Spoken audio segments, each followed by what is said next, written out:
PM Modi को गाली देने के मामले में गिरफ्तारी। पुलिस ने आरोपी रफीक उर्फ राजा को अरेस्ट किया। कल दरभंगा में कांग्रेस के मंच से हुआ था शब्दों का इस्तेमाल।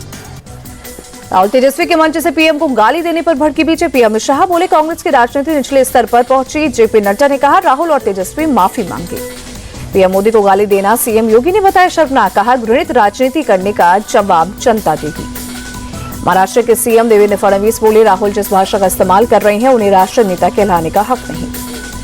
बीजेपी सांसद संबित पात्रा बोले कांग्रेस गाली वाली पार्टी बनी। राहुल के इशारों पर अभद्र भाषा का इस्तेमाल।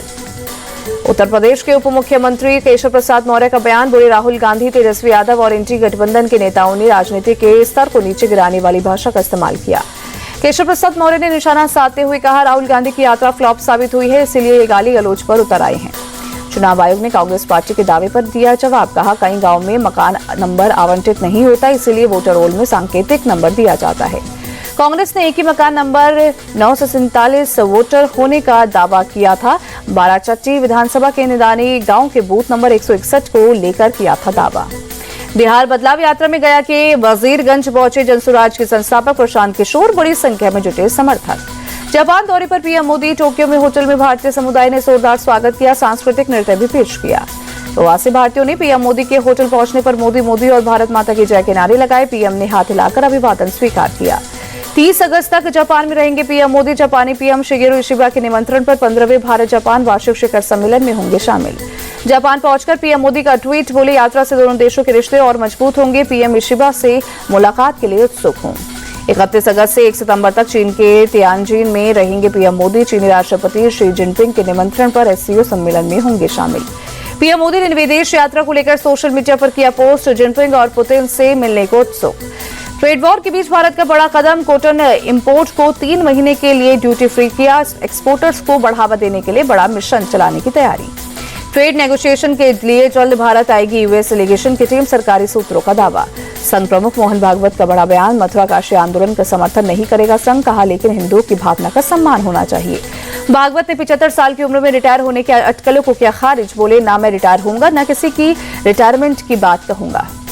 आरएसएस और बीजेपी के रिश्तों के सवाल पर मोहन भागवत का जवाब। कहा हम सलाह दे सकते हैं, फैसले खुद बीजेपी लेती है। मोहन भागवत ने जनसंख्या संतुलन पर जताई चिंता। कहा भारत के हर घर में हो 3 संतान। घुसपैठ पर मोहन भागवत की 2 टूक। कहा डेमोग्राफी बदलना चिंता का विषय। घुसपैठ और धर्मांतरण को रोकना होगा। जमीयत उलेमा हिंद के अध्यक्ष मौलाना अरशद मदनी ने की आरएसएस की तारीफ। कहा 100 साल पूरे होने के मौके पर जो प्रस्ताव आरएसएस ने रखा हमें अच्छा लगा। काशी मथुरा के अलावा किसी मंदिर में शिवलिंग न ढूंढने के संघ प्रमुख के बयान पर बोले मदनी इस मामले में हमारा नजरिया 1991 का वर्शिप एक्ट है। महाराष्ट्र में मराठा आरक्षण का मुद्दा फिर गरमाया। मुंबई के आजाद मैदान में मराठा आरक्षण कार्यकर्ता मनोज जरांगे पाटिल धरने पर बैठे। प्रशासन ने 1 दिन की दी है आंदोलन की अनुमति। आंदोलन में बड़ी संख्या में लोग शामिल। मराठा को ओबीसी कोटे से आरक्षण देने की मांग।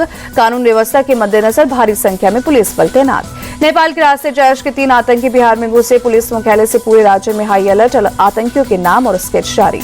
मोतिहारी पुलिस ने आतंकियों पर 50-50 हजार का इनाम घोषित किया। लोगों से अपील कोई संदिग्ध दिखे तो तुरंत खबर करें।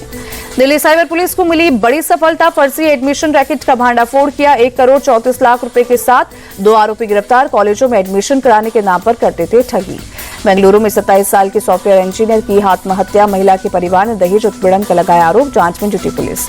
पंजाब के गुरदासपुर में आउटपोस्ट पर बाढ़ में फंसे बीएसएफ के जवान। सभी को किया गया एयरलिफ्ट। हिमाचल के मनाली में कई जगहों पर तेज बारिश। भारी बारिश के चलते कई जगहों पर जल भराव। पौड़ी गढ़वाल में मूसलाधार बारिश के बाद नदी नालों में उफान। शहर के कई हिस्सों में जल भराव। अलकनंदा नदी में भी उफान। भारी बारिश के बाद उत्तराखंड में अलकनंदा नदी उफान पर जलस्तर बढ़ा। अलर्ट जारी।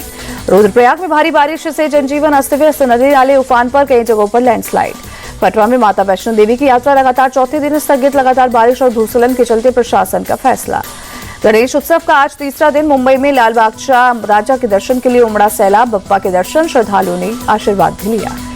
एक्टर सिद्धार्थ मल्होत्रा और एक्ट्रेस जानवी कपूर ने भी लाल बाग के राजा के दर्शन किए। दोनों ने पूजा कर आशीर्वाद लिया। मुंबई में सिद्धिविनायक मंदिर पहुंचे एनडीए के उपराष्ट्रपति पद के उम्मीदवार सीपी राधाकृष्णन। बप्पा की पूजा अर्चना और दर्शन कर आशीर्वाद लिया। PV Sindhu badminton world championship के क्वार्टर फाइनल में पहुंची। विमेंस सिंगल्स के राउंड ऑफ 16 मैच में वर्ल्ड नंबर 2 चीन की वांग जी को सीधे गेम में हराया।